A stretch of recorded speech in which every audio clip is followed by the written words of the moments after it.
Bon, alors j'en étais où hier? Ah bah oui, je voulais vous raconter cette autre histoire de Van Gogh qui est pas mal aussi celle-là. Ben, j'ai une amie qui est folle de théâtre, elle. Mais entendons-nous bien, pas n'importe quelle. Elle, c'est la comédie française qu'elle aime.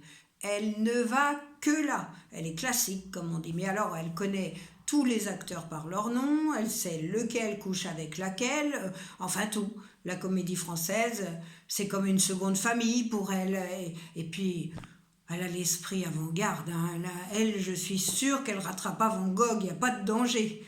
Moi, la comédie française, vous ne croirez pas, j'y avais jamais mis les pieds, mais jamais.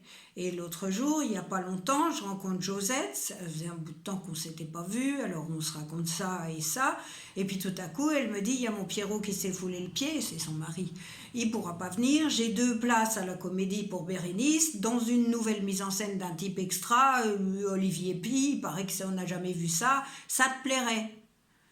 Bérénice, j'ai dit, c'est en vers.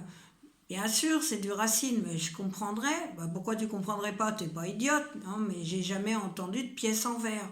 Quoi? T'as jamais été au français? Alors là, il n'y a plus de discussion. Elle m'a dit, tu viens avec moi? Et j'y suis allée, à la comédie française. Je me suis dit, un type extra, c'est l'occasion idéale. Je pourrais dire à l'oncle que j'ai pas raté Van Gogh.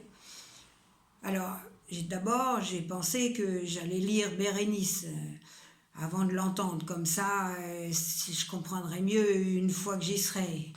Et puis, les vers, non, c'est fait pour être entendu. Et puis, si je comprenais pas en les lisant, ça me couperait mon enthousiasme et j'aurais plus envie d'y aller. Alors non. Mais le jour où on s'est donné rendez-vous avec Josette, mais trop égale pour dégringoler jusqu'au Palais Royal et à la Comédie Française, je lui ai dit, tu connais la pièce? Elle m'a dit, bah, je l'ai vue 10 fois.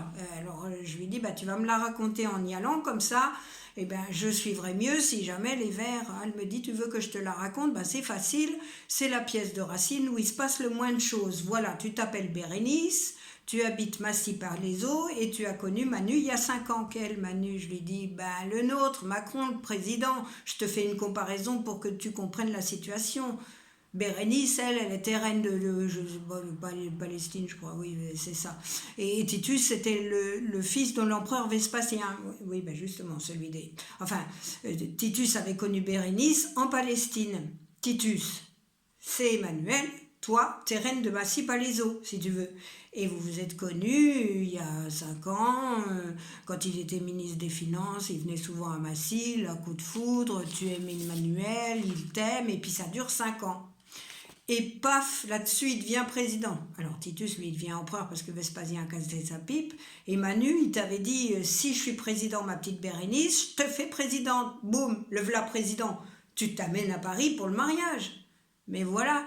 Emmanuel, il savait pas tout. Il y avait une loi qui empêche le président de la République française d'épouser une reine.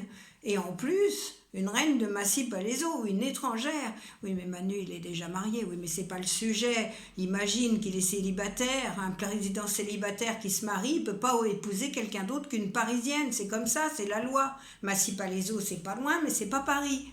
Et en devenant président, Emmanuel, il a juré de défendre la loi. Alors il t'adore, tu l'adores, et il n'ose pas te dire que ça va plus coller. Il te le fait le dire par Castex. Dans la pièce, il s'appelle Antiochus, c'est son meilleur ami. Alors Jeannot, il est drôlement embêté de la commission. Il tourne autour du pot, bah forcément. Et quand il te glisse à l'oreille que tout est fini avec Manu pour raison d'État, t'en crois pas tes yeux. Et tu cries, et tu pleures. Bon, Macron, en apprenant que tu pleures, il pleure aussi. Il trouve que la loi est trop injuste et il vient te dire qu'il t'aime. Et toi, furieuse, tu l'envoies sur les roses et tu lui lances que, puisqu'il est président, qu'elle a changé cette loi, sinon à quoi tu sers? Enfin, c'est mieux dit que ça, et puis c'est en vers, et puis en disant vous.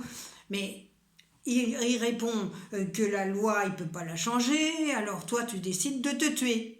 Alors en apprenant ça, Manu se ramène, il dit que si tu te tues, il se tue aussi, alors tu réfléchis, tu comprends qu'il t'aime autant que tu l'aimes, tu veux pas qu'il se tue, tu renonces à se tuer, et puis tu retournes à Massy-Palaiseau en laissant ton amour à l'Élysée dans sa gloire impériale, enfin républicaine si tu veux. Ah, une chose, j'oubliais, Castex, très important. Il était amoureux de toi depuis le début, il t'avait même connu avant Macron. Et tu savais qu'il t'aimait, mais Macron est arrivé et t'avais aimé Macron. Et lui, Jeannot, il avait continué de t'aimer en silence. Alors quand Macron te plaque, il se dit que son heure est venue. Mais toi, avant de partir, et c'est là où t'es sublime, hein, tu lui dis que tu laisses pas l'homme que tu aimes à l'Élysée pour aller en aimer un autre à Massy-Palaiseau. Et c'est Jeannot qui finit la pièce en disant hélas, c'est une belle histoire, non? Pas drôle, je lui dis. Bah, c'est de la tragédie, c'est pas du faido, elle me répond. Et nous sommes arrivés à la Comédie Française. Bon, et là, ça va être l'heure de la soupe de mon Jules, alors je vous raconterai la suite demain.